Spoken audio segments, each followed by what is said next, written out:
tribunal. Le deuxième procès de Patrick Dils touche à sa fin. Demain, le verdict sera rendu. Aujourd'hui, la mère de l'accusé a dialogué avec son fils qui, hier, a eu des difficultés à expliquer pourquoi il n'avait pas tué les deux enfants. Clément Veyrenal, Salah Agrabi. Pourquoi Patrick Dils, s'il est innocent, avait-il avoué il y a 15 ans le meurtre de Cyril et Alexandre? 7 jours d'audience et un très long interrogatoire hier de l'accusé n'ont pas permis de répondre à la question. Les policiers m'avaient suggéré mes aveux, a simplement déclaré Patrick Dils, dont la personnalité demeure un mystère. À l'époque, en 89, il ne parlait pas beaucoup, c'est-à-dire presque pas. Là, il a parlé, mais c'était largement pas assez pour convaincre la cour. Vous espériez davantage de lui? Patrick, on est une famille qu'on ne s'extériorise pas beaucoup, on ne parle pas. Alors, il a parlé comme il a pu, avec ses tripes, malgré tout.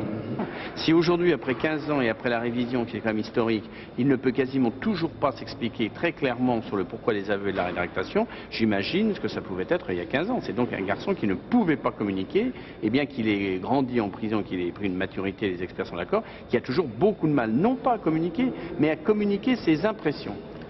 Même si à l'époque, le jeune homme n'avait que 16 ans, ses aveux continuent de peser dans le dossier de l'accusation.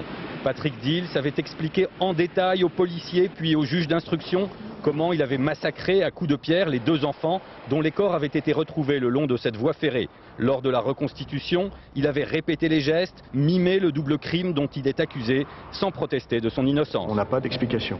On n'a pas d'explication.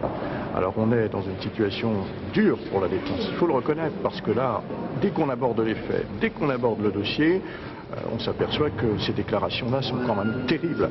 Terribles au niveau des faits, des déclarations, des éléments, et puis terribles aussi au niveau des détails qui sont donnés.